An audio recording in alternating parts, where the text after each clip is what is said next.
welcome to another episode of Author Fan Face Off. We've got one awesome writer, one great fan. Pick a book by that author, and we're going to find out who knows more. I'm Steve Sheinkin, and my co-host is the fabulous Leaping Librarian. Hello. Hey. And our author guest today, Candace Fleming. Welcome to the show. I got a lot of comments. I'm a nonfiction guy myself, and so people would ask me, hey, how come not more nonfiction on the show? And we've got some lined up, but I mean, you can't complain today. We have one of the masters of the field. Yeah. You look nervous, though. Yeah, I'm nervous. I'm hoping I remember Amelia Earhart. Yeah, you have all kinds of award-winning and fabulous books, from picture books through middle grade and young adult. Amelia Lost is from 2011, right? I mean, yeah, you picked it like 100 years ago. That's a bit old, yeah. You feel like the story's still fresh, the research still fresh in your mind? I hope so. We think it is in your challenger's mind. You think so? So Stacey will do the honors and introduce the challenger. I'm so excited to introduce Sam. He is a fourth grader from Missouri, and he likes to read and paint rocks. So he's going to his pocket. He's got a rock to show us. So that's kind of cool. Cool little hobby there. But Sam's a big Amelia Earhart fan and an Amelia Lost fan. And so I'm super excited. Are you guys ready? Yes. Okay. As ready as I will ever be. Awesome. All right. Amelia Earhart, Sam, was trying to reach this island when she disappeared. Holland Island. Oh. All right. Right off the bat. Awesome. Ding, ding, ding, ding, ding, ding, ding. All right, Candy. Amelia Earhart began her second attempt to fly around the world from this city. Oh no. Oh, San Diego. Wrong. No, I'm wrong. Am I right? I'm wrong. Sam, help me out. Second attempt. I don't know, because I remember there was an accident in Hawaii. And we had to go the other way around the world. No, it's not Hawaii. I think it might be like Oakland, or somewhere like that. Sam got it. You got it. I love it. I'm in the right state. The right state. Do I get half a point for the state? What do you think, Sam? Half a point for the state? Oh, sure. All right. Sam allows it. Those are tough. Those are tough questions right off the bat, because the book is structured really interestingly, where it's a combination of the disappearance story, which is the one thing everyone knows about Amelia Earhart, with her biography, and they're woven together. So we do the same thing with our questions. I'm going to go back to the early days now.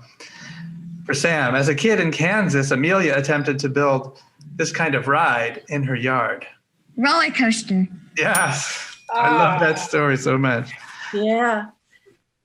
And moving on in her early days, Candace, who was Amelia Earhart's first flying instructor? Netta Snook. Right.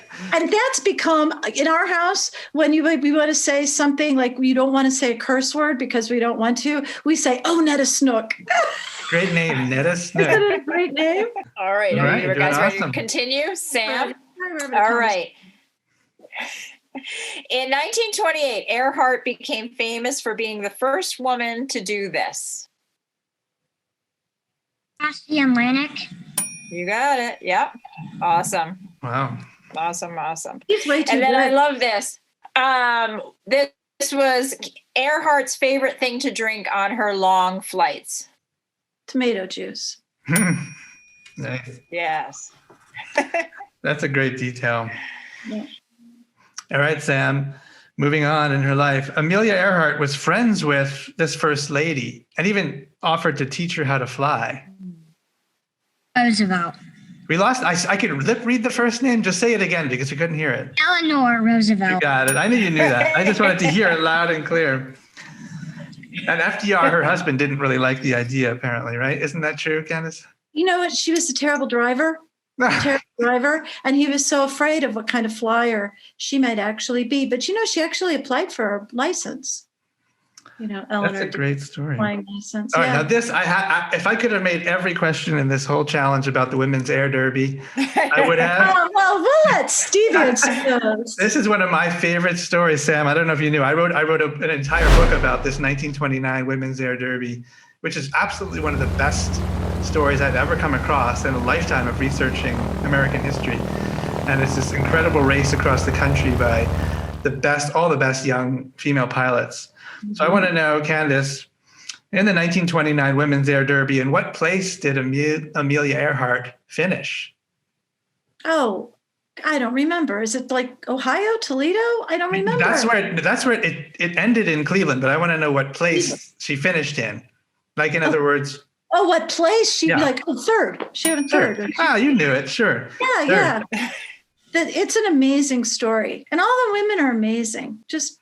I love that she came in third because, there were other really more accomplished female pilots. And some people thought that was disappointing because she was so famous, but I actually think she did really well to hold her own. She had that big plane that she didn't really know how to fly. She was not up to flying that Vega. That was another question. Sam, I could have asked that as a bonus. What kind of plane she bought for the Derby? Would you have known that? I think I would have actually said the Vega. Yep. I think maybe. You know it. I knew you would have known it. All right. When Earhart flew solo across the Atlantic in 1932, she landed here. And this is for Sam. Ireland, somewhere in Ireland, I think. Yeah. I forgot where, though. I'll take that. I'll take that. Too. Candace, do you know the exact town? In a field. No. Do you guys know the exact town? We do. Well, Londonderry? We just copied it out of your book, so we do know it. Right. We do. Okay, and I love this little tidbit about her life. Candace, what university hired Amelia to inspire women to go into male-dominated fields? Purdue. Yeah. University. Yeah, when she was at Purdue, my mom would tell this story because my mom was about 13 at the time. And my mom was a huge Amelia Earhart fan, and really was that believer in that Amelia Earhart could do anything, right? That the embodiment of all that women could do anything because Amelia could. And my mother swore that if she lived in Indiana at the time, that if she stood out on the shore of Lake Michigan, that she would see her coming, flying back and forth from Purdue. Hopeful. Mm-hmm. That's really cool. Well, all right, Sam, you've got a nice commanding lead right now. We do have a bonus question though, so anything can happen. And the central story here is Amelia lost, the disappearance. So I had to ask about that.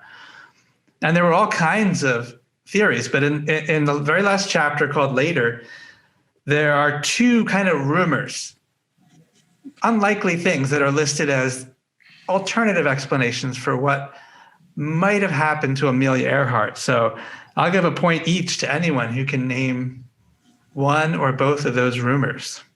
I know. Go ahead, Sam.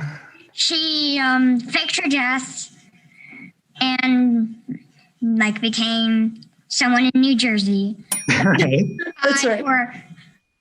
For the U.S. government, and it got caught by the Japanese. Oh, yeah. Say that second one again.